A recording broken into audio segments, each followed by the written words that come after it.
Buenos días, muchas gracias Damaris por la presentación. Antes de comenzar, me gustaría agradecer profundamente a la Universidad de Medellín,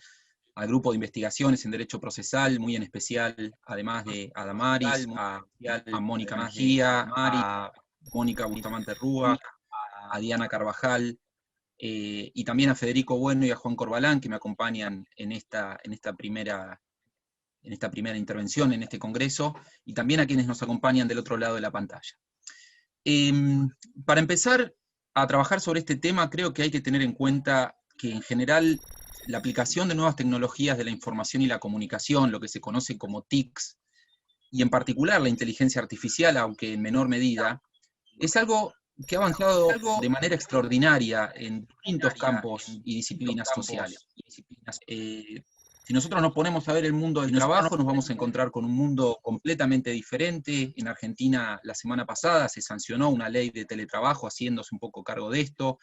pero esto pasa también en el campo de la logística y la prestación de cualquier otro tipo de servicios, pasa en el campo de la medicina, ni hablar en el campo de la economía, las finanzas y los negocios en general.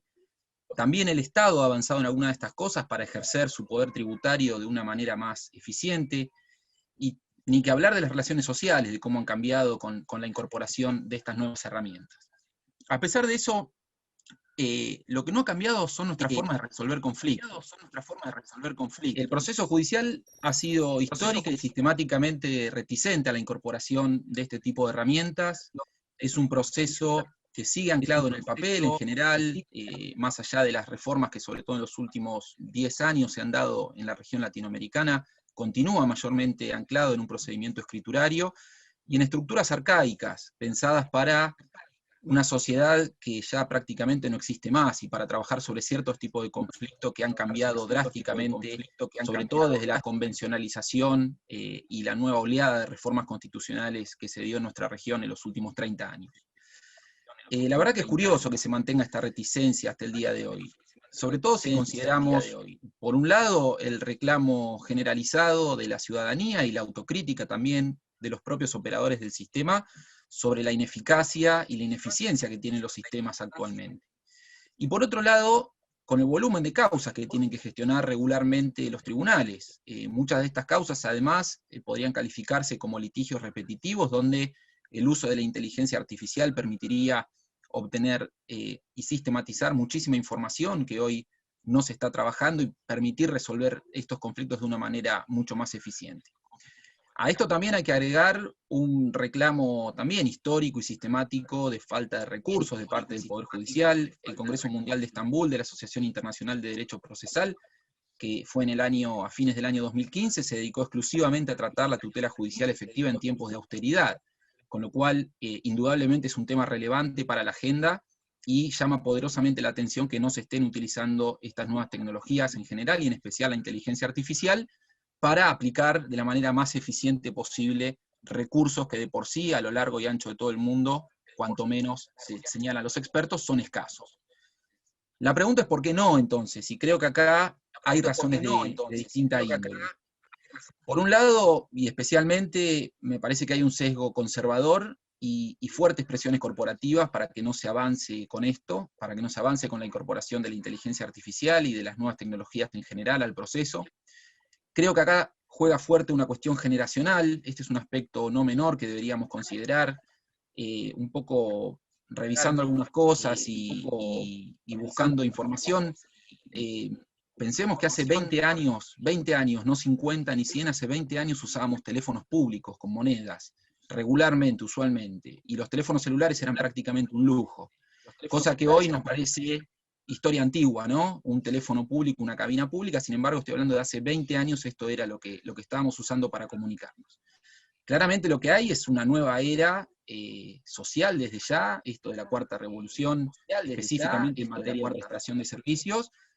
y dentro de ese contexto una nueva era del sistema de administración de justicia, que claramente está poniendo algunas cuestiones, algunos palos en las ruedas para avanzar con esto también, porque tengo para mí que Juan Corbalán contestaba recién en las preguntas, creo que va a haber que ver dónde queda el valor agregado que nosotros ponemos como abogados, abogadas, juezas, jueces o magistradas del Poder Judicial, dónde está el valor agregado que nosotros podemos poner cuando logremos, como decía Juan, sistematizar un montón de actividades que hoy ni siquiera son actividades jurisdiccionales, son actividades mayormente administrativas, y esto debería llevarnos a pensar también no solo en la incorporación de estas nuevas tecnologías y de la inteligencia artificial, sino en otro tipo de estructura orgánica, con la creación de oficinas judiciales, con la separación entre funciones jurisdiccionales y administrativas, y una serie de cuestiones que están empezando a discutirse en la agenda de reforma de nuestra región. Más allá de ese sesgo conservador y de las presiones corporativas, creo que también hay una falta de capacidad histórica de los abogados y abogadas para trabajar interdisciplinariamente. Y esto también es algo, y es obvio lo que estoy diciendo, pero por eso es menos importante, es ineludible en este campo trabajar con personas de otras disciplinas y no estamos acostumbrados a eso. Entonces creo que esta puede ser otra de las razones por las cuales hasta el día de hoy hay tanto rechazo para trabajar con esto. Buscando material para preparar esta ponencia, revisé la ponencia general que me tocó presentar el año pasado en Japón, en Kobe, en el Congreso Mundial que organizó la Asociación Internacional de Derecho Procesal, en la sección 6 sobre aplicación de tecnología en los procesos judiciales. Estuve revisando mi investigación, la ponencia general de la otra sesión, un profesor coreano, Moon-Hyuk Ho, y de la número 5, de la sesión número 5, que estaba dedicada a nuevas formas probatorias, que entre sus temas incluía la inteligencia artificial como un instrumento para evaluar y para ponderar pruebas. Y la verdad que me llamó mucho la atención, porque este congreso se desarrolló a principios de noviembre del año pasado, y varios de los temas parecen historia antigua, parecen como los teléfonos, como las cabinas de teléfonos públicos, como los teléfonos, como las tres en especial de los que se señalaban en esas ponencias: la presentación de escritos electrónicos, las notificaciones electrónicas y las audiencias virtuales y videograbadas. Parece ser que el COVID, de alguna manera, lo que hizo fue despejar de la variable de las discusiones, despejar las variables que son, que no tienen sentido, las variables superfluas de estas discusiones, y nos lleva a plantear algunos problemas, a enfrentar algunos problemas de una manera mucho más franca. Creo que dentro de todas las cosas malas que tiene esta pandemia, genera condiciones de posibilidad para profundizar en estas discusiones, y nos impone discutir sobre inteligencia artificial, nos obliga a discutir sobre inteligencia artificial. En este contexto de aislamiento social y con todos los problemas que estamos teniendo con motivo de esta pandemia, el CEJA, el Centro de Estudio de Justicia para las Américas, que es el organismo internacional dependiente de la OEA, que trabaja con temas de administración de justicia, publicó un informe muy interesante a fines de mayo, titulado Estado de la Justicia en América Latina bajo el COVID-19, medidas generales adoptadas y uso de TICs en procesos judiciales. Dos datos me interesa señalar de este informe. El primero es el nivel de satisfacción de los operadores. Realizaron encuestas, el 30% está satisfecho con el uso de nuevas tecnologías en los procesos judiciales y el 35% está poco satisfecho con ese uso. Esto creo, tengo para mí, que puede obedecer en gran medida a esto que comentaba recién del cambio generacional, de la brecha generacional y de cuánto le cuesta a colegas que no han nacido ni han crecido con este tipo de instrumentos como parte de su vida cotidiana, poder adaptarse a nuevas modalidades de trabajo. Y la segunda cuestión que me interesa destacar del reporte es que no se advierten en general planes con visión estratégica o planificada, que estén pensando articuladamente cómo enfrentar la crisis que atraviesa la prestación del servicio de justicia. El reporte se basa en la situación a raíz del COVID, pero creo que es un postulado que podemos predicar de las reformas en general, esta falta de visión estratégica o planificada, y la falta de trabajo sobre información empírica para tomar decisiones de política pública en base a evidencia científica. Y en esto, insisto, voy a volver ahora en un momento, pero la inteligencia artificial tiene un gran trabajo para hacer. Mucho sobre inteligencia artificial en términos conceptuales, prefiero no perder mi tiempo en eso, porque fueron muy bien explicadas, sobre todo por Juan Corbalán en la conferencia inaugural de este congreso. Sí tener en cuenta que, por ejemplo, Mannheim y Kaplan, en un trabajo que publicaron en el Yale Law Journal el año pasado, sobre inteligencia artificial, riesgos a la privacidad y a la democracia, señalaban dos cuestiones. La primera es que la inteligencia artificial es la tecnología más disruptiva de la era moderna. No dudaron en denominarla de esta manera. Y la segunda, que también lo planteó Juan y también lo planteó Federico recién, es una tecnología desde ya que no es infalible, que está permeada por los valores, sesgos y los defectos humanos de quienes construyen esos algoritmos, y que tienen directo impacto en los eventuales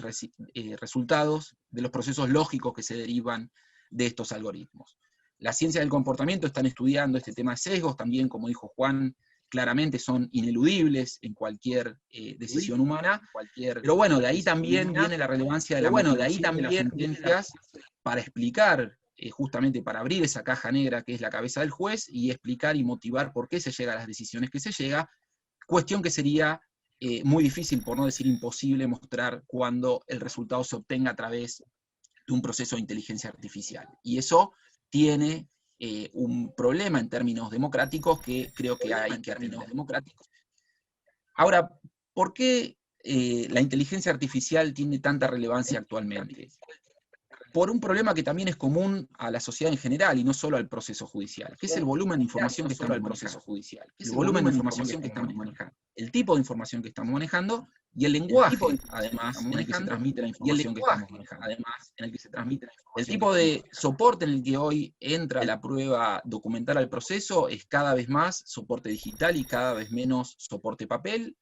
Y cuando digo soporte digital no digo solamente impresiones de papel o escaneos de papel, sino me refiero a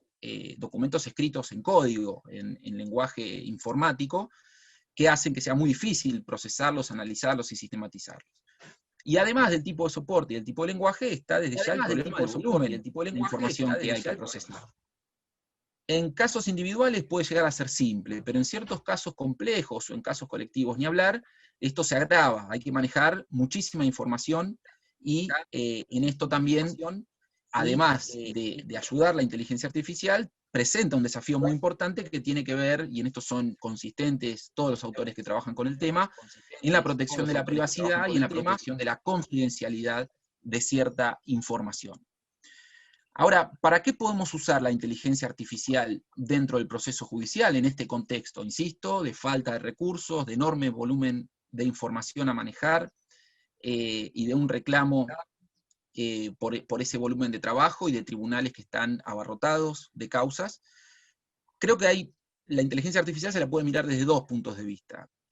Uno tiene que ver con una función puramente intraprocesal, hacia adentro del proceso. Como hablábamos recién, desde ya que permite mejorar la gestión de esa información, permite obtener una mayor celeridad en la respuesta judicial, y además permite mejorar la calidad de esa respuesta judicial, porque cuanto mejor información tengamos y cuanto mejor podamos gestionar, sistematizar y ordenar esa información, desde ya que vamos a tener una mejor decisión. Y acá sí me parece que hay un tema clave, que es hasta dónde llevamos la aplicación de la inteligencia artificial. Al menos desde mi punto de vista, y por lo que pude encontrar, los autores son prácticamente contestes en su inmensa mayoría, deberíamos usar la inteligencia artificial para gestionar esa información, incluso tal vez para proyectar algunas decisiones, pero no para decidir. Voy a volver sobre esto al final, pero esto ya lo había destacado Nieva Fenol en su libro Inteligencia Artificial y Proceso Judicial en el 2018, que la inteligencia artificial no dicta sentencias, por lo menos no habitualmente, lo que hace es ayudar a dictarlas, y como digo, puede ser con la sola sistematización de esa información o incluso con la producción de proyectos de sentencias que después deberían ser revisados por una jueza o un juez elegido democráticamente. Por otro lado, también el Consejo de la Abogacía Europea, a comienzos de este año, del 2020, publicó un documento muy interesante con muchas críticas y muchas preocupaciones por este tema, señalando que los criterios de eficiencia y el ahorro de costos que se derivan del uso de la inteligencia artificial no puede anteponerse al respeto y a la protección de los derechos debidos a las personas. En esto también las limitaciones de la inteligencia artificial fueron puestas de resalto por Juan Corbalán al inicio. Creo que puede haber acá un espacio para el trabajo, incluso en clave de decisión, en casos de escasa cuantía o casos repetitivos simples, pero si utilizamos la vieja distinción entre casos simples o casos fáciles y casos difíciles de dejar, En los casos difíciles, claramente esto no va a ser posible porque hay problemas para evaluar la relación de causalidad, hay problemas cuando los casos requieren ponderación entre principios, que como sabemos necesita otro tipo de análisis racional y otro tipo de construcción que aparentemente por lo que se conoce hasta ahora, estos sistemas no estarían en condición de brindar. Hay 3 experiencias concretas en este sentido, en el uso de inteligencia artificial como instrumento de gestión de expedientes. Uno es el caso de Prometea, que es claramente punta en la región y tal vez a nivel global en materia de inteligencia artificial y de análisis de este tipo de instrumentos que funciona en el Ministerio Público Fiscal de la ciudad. Juan Corbalán es su director, su cara visible y una de las personas que más viene trabajando con este tema desde hace muchos años. Esto terminó desembarcando en Colombia, donde funciona, lanzado hace muy poco tiempo, hace semanas, el sistema Pretoria, luego de ciertas pruebas, que permite la búsqueda de información, la categorización, siguiendo ciertos criterios de relevancia establecidos por la Corte Constitucional, y elaboración de estadísticas también para ver cuántas acciones de tutela, fundamentalmente nuestro amparo, se presentan y cómo se puede trabajar sobre eso. Para poner el tema en contexto, tengamos en cuenta que la Corte Constitucional de Colombia recibe un promedio de alrededor de 2.700 acciones de tutela por día. Entonces el análisis solamente de esa información a través de este sistema ha permitido priorizar los casos y darle un tratamiento más acelerado a aquellos que tienen, por ejemplo, problemas de salud. Y una tercera experiencia que me gustaría señalar viene de Brasil, está implementada desde agosto del año 2018, y es el sistema Victor, que es un sistema también de inteligencia artificial que funciona en el Superior Tribunal Federal de Brasil, que entre otras cosas convierte imágenes a texto, separa documentos, separa e identifica piezas procesales determinadas, y sobre todo me interesa destacar que ayuda en la determinación y la identificación de temas de repercusión general, que es cierta categoría de recursos, cierto tipo de recursos que tiene el Superior Tribunal Federal brasileño. También para ponerlo en contexto, tengan en cuenta que el Superior Tribunal Federal de Brasil resolvió casi 111.000 sentencias, dictó casi 111.000 sentencias en el año 2019, 16.600 de ellas colegiadas, el resto unipersonales, pero fíjense del volumen de causas que estamos hablando. Esto desde el punto de vista del funcionamiento intraprocesal. Ahora, ¿qué puede hacer la inteligencia artificial desde el punto de vista extraprocesal, desde el punto de vista de una mirada macro y de una mirada de política pública? La inteligencia artificial permitiría ahorrar enormes cantidades de recursos materiales y humanos, permitiría también mejorar la transparencia en la medida que se tomen políticas de datos y de metodología también abierta para que podamos conocer esos algoritmos, para que podamos conocer el resultado del análisis de esos algoritmos,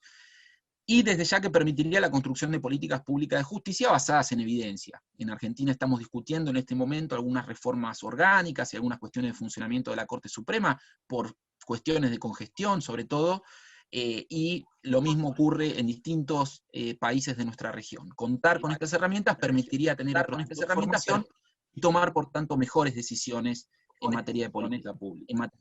Y además tomar decisiones en materia de política pública fuera del sistema de administración de justicia. Los conflictos son un reflejo de las necesidades sociales y trabajar con inteligencia artificial permitiría obtener diagnósticos de conflictividad que puedan servir de una suerte de hoja de ruta para analizar políticas públicas en otras áreas. Por ejemplo, en salud, en consumo, medio ambiente, vivienda, alimentación, acceso al agua, acceso a servicios públicos,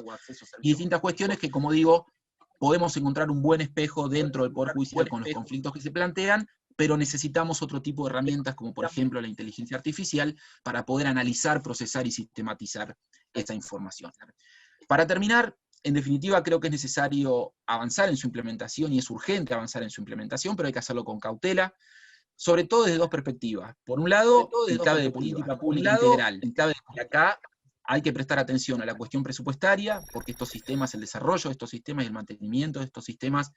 es costoso. Hay que prestar atención a la capacitación, tanto en los planes de estudio de nuestras facultades, como también la capacitación de profesionales y funcionarias y funcionarios del Poder Judicial. Y creo que no hay que trasladar sin más el poder de decisión a una máquina. Esta idea de jueces robot me parece que es un problema. estamos viendo en los últimos meses, sobre todo algunos grandes estudios jurídicos, importantes estudios jurídicos, por ejemplo, del Reino Unido, que ya parecen haberle dicho adiós a las oficinas. La pregunta es, ¿podríamos tener tribunales sin oficinas? Yo creo que no. Yo creo que hay un límite a la virtualidad. Me parece que la resolución de conflictos es una práctica